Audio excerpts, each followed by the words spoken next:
আসসালামু আলাইকুম রহমতুল্লাহ। কালেমা তৈয়বা এটা হলো ইসলামের একটি মৌলিক বিশ্বাস ও ঘোষণা, যা প্রতিটি মুসলমানের জীবনে অত্যন্ত গুরুত্বপূর্ণ। এর অর্থ হলো পবিত্র বাক্য বা শুভবাণী। কালেমা তৈয়বা হলো লা ইলাহা ইল্লাল্লাহ, যার অর্থ আল্লাহ ছাড়া সত্য কোনো ইলাহ বা মাবুদ নেই। এই কালেমা ইসলামের তাওহীদ বা একত্ববাদের মূল ভিত্তি। এটি বিশ্বাসের ঘোষণা দেয় যে আল্লাহই একমাত্র উপাস্য, তিনি ছাড়া অন্য কোনো উপাস্য বা মাবুদ নেই।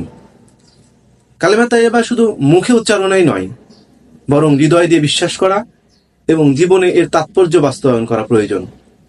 এটি মুসলমানের ঈমানের প্রথম স্তম্ভ এবং জান্নাত লাভের চাবিকাঠি। এই কালেমা আমাদেরকে আল্লাহর প্রতি আনুগত্য এবং তার নিরঙ্কুশ বিধিবিধানগুলো পালনের পথ দেখায়। এটি আমাদের আত্মাকে পরিশুদ্ধ করে এবং জীবনের প্রতিটি ক্ষেত্রে আল্লাহর সন্তুষ্টি অর্জনের দিকে পরিচালিত করে। তাই প্রতিটি মুসলমানের উচিত কালেমা তাইয়্যিবার অর্থ ও মর্ম উপলব্ধি করে তা জীবনে প্রয়োগ করা। আসসালামু আলাইকুম।